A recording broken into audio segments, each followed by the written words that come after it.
Fala aí galera, beleza? Sejam bem-vindos mais um vídeo do nosso canal. Vídeo de hoje, vamos trocar uma ideia sobre o Galg.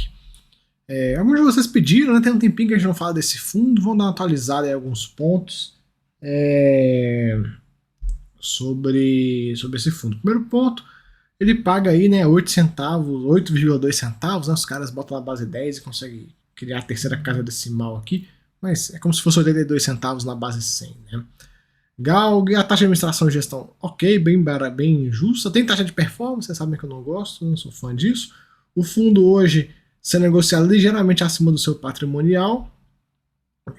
O dividendo dele é bem elevado, né, para um fundo de logística. E por que é elevado? Por causa da alavancagem. Esse fundo tem uma alavancagem considerável de quase 40%. Então, por isso que ele paga esse nível de dividendo. É aquela coisa, a conta não fecha, galera. Se um fundo que está alavancado não pagar mais do que um fundo que não esteja alavancado, não faz sentido você investir nele, né? Então é normal. Todo fundo alavancado tem que pagar mais do que o outro que não esteja alavancado, né? E tem que compensar não só a questão da estrutura da alavancagem, que gera valor, né? Se bem feita gera valor, quanto o risco.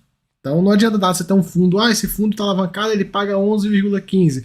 Um fundo não alavancado paga, sei lá, chutar um valor 10. Claro que não tem fundo de logística pagando 10, tá? Mais baixo, mas só para esse sistema de comparação. Se o spread entre os dois for muito pequeno, não vale a pena. Então você tem que ver, tipo assim, será que o risco da dívida e a estrutura tá gerando valor suficiente? É isso que você tem que botar sempre em perspectiva quando você for analisar um fundo alavancado, né? No caso, logística foi um setor que esticou muito, né? Esticou muito. Eu tava fazendo os cálculos aqui de dividendo. O certo é 10,61. Eu achei esse valor até meio esticado, né? Considerando esse valor de 9,27 analisado a 10,61. Enfim, né? A gente coloca aqui. Ele coloca 11,05, ele até coloca, ó, data base dia 30, não sei o que, né? Que é o valor 1 e tal, mas a gente pode considerar esse valor 10,61. Então daria mais ou menos aqui no segundo, no fundo 2, né? Fizeram um estudo comparando ele com outros fundos de logística e tal, como eu falei. É logo a questão do spread. A gente consegue, ó, identificar alguns fundos aqui. Por exemplo, esse aqui me parece ser o HGLG. Esse carinha aqui. 8,7. Aí você pega o fundo HGLG te pagando 8,7 e esse cara pagando 10, alguma coisa. Diferença de 2%. Nem é 8 que o HGLG paga, porque anual paga um pouquinho mais.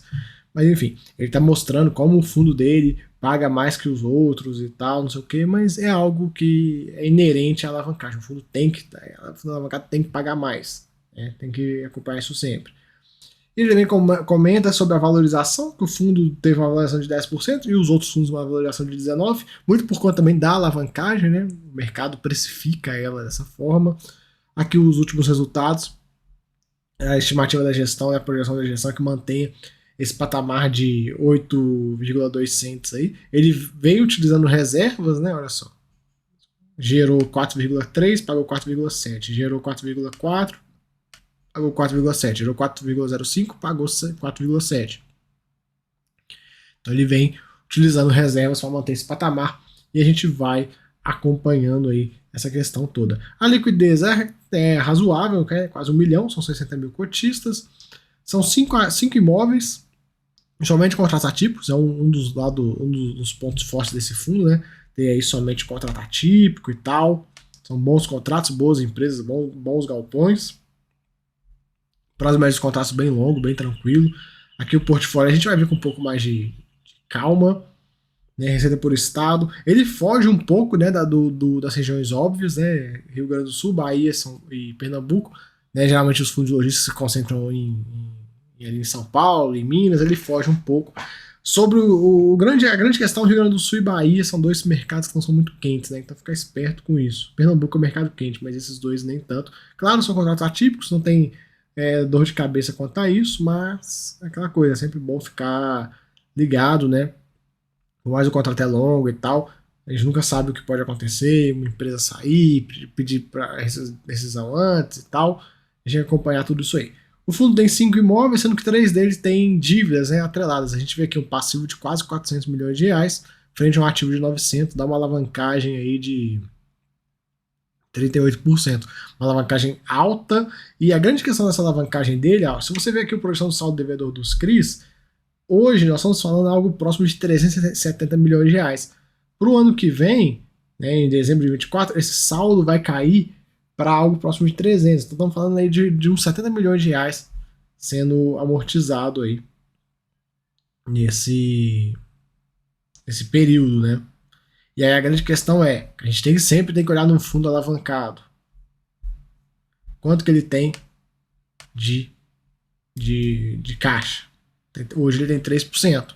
Esse fundo realizou uma venda de um imóvel um tempo atrás também, uma venda muito conturbada, que envolveu outro fundo da casa, tal, o pessoal brigou muito por isso, mas a grande questão é, e aí, será que tem dinheiro para bancar isso aqui? Esse fluxo é um fluxo considerável, né? Se você pegar os próximos anos, ó, sai de uns 375 para 300, estamos falando de 75 milhões de reais, depois sai de 300 para uns 250, estamos falando mais de 50 milhões de reais, depois de 250 para 200, mais 50 milhões de reais. Então, assim, tem uma necessidade de caixa aqui,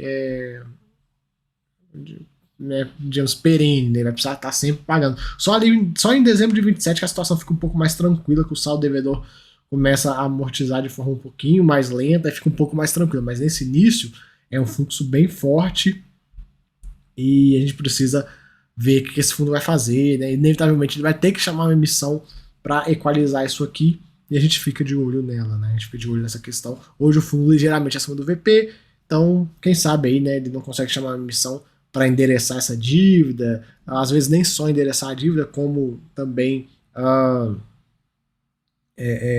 diluir ela, né? Então ele faz os dois, né? Endereça e dilui. A gente vai acompanhando, galera. E os imóveis, a gente vê aqui, né? Imóvel lá de Cachoeirinha, no Rio Grande do Sul, do Souza Cruz, contrato atípico, prazo longo e tal. É aquela coisa, é um imóvel bem específico, né? Bem específico aí.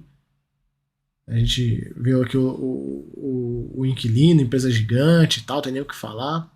Né? Empresa AAA. Aqui o BRF, lá em Pernambuco.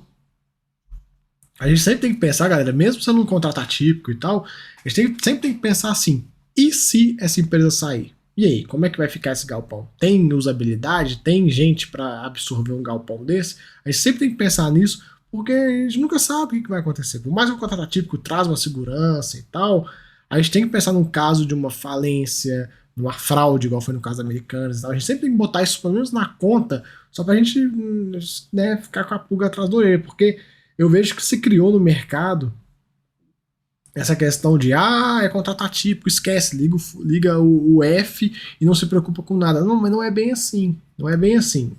Beleza, o contrato atípico traz uma segurança, mas a gente sempre tem também, né, olhar com um pouquinho mais de carinho para ver, né, em caso de algum problema e tal, uma situação. Mesmo sendo empresas gigantescas, a gente tem que pensar nisso para botar em perspectiva, né? Por exemplo, esse galpão aqui esse imóvel, né? É mais uma planta industrial do que um galpão logístico, né? Da Air Liquid. Você consegue ver por aqui. Cara, qual que é a usabilidade disso se essa empresa sair daqui? A gente tem que pensar nisso, né? Esse aqui também, né? De São José dos Campos. Esse aqui já parece. São galpões com uma pegada mais industrial do que o galpão logístico, né? Olha lá. Aqui já é galpãozão.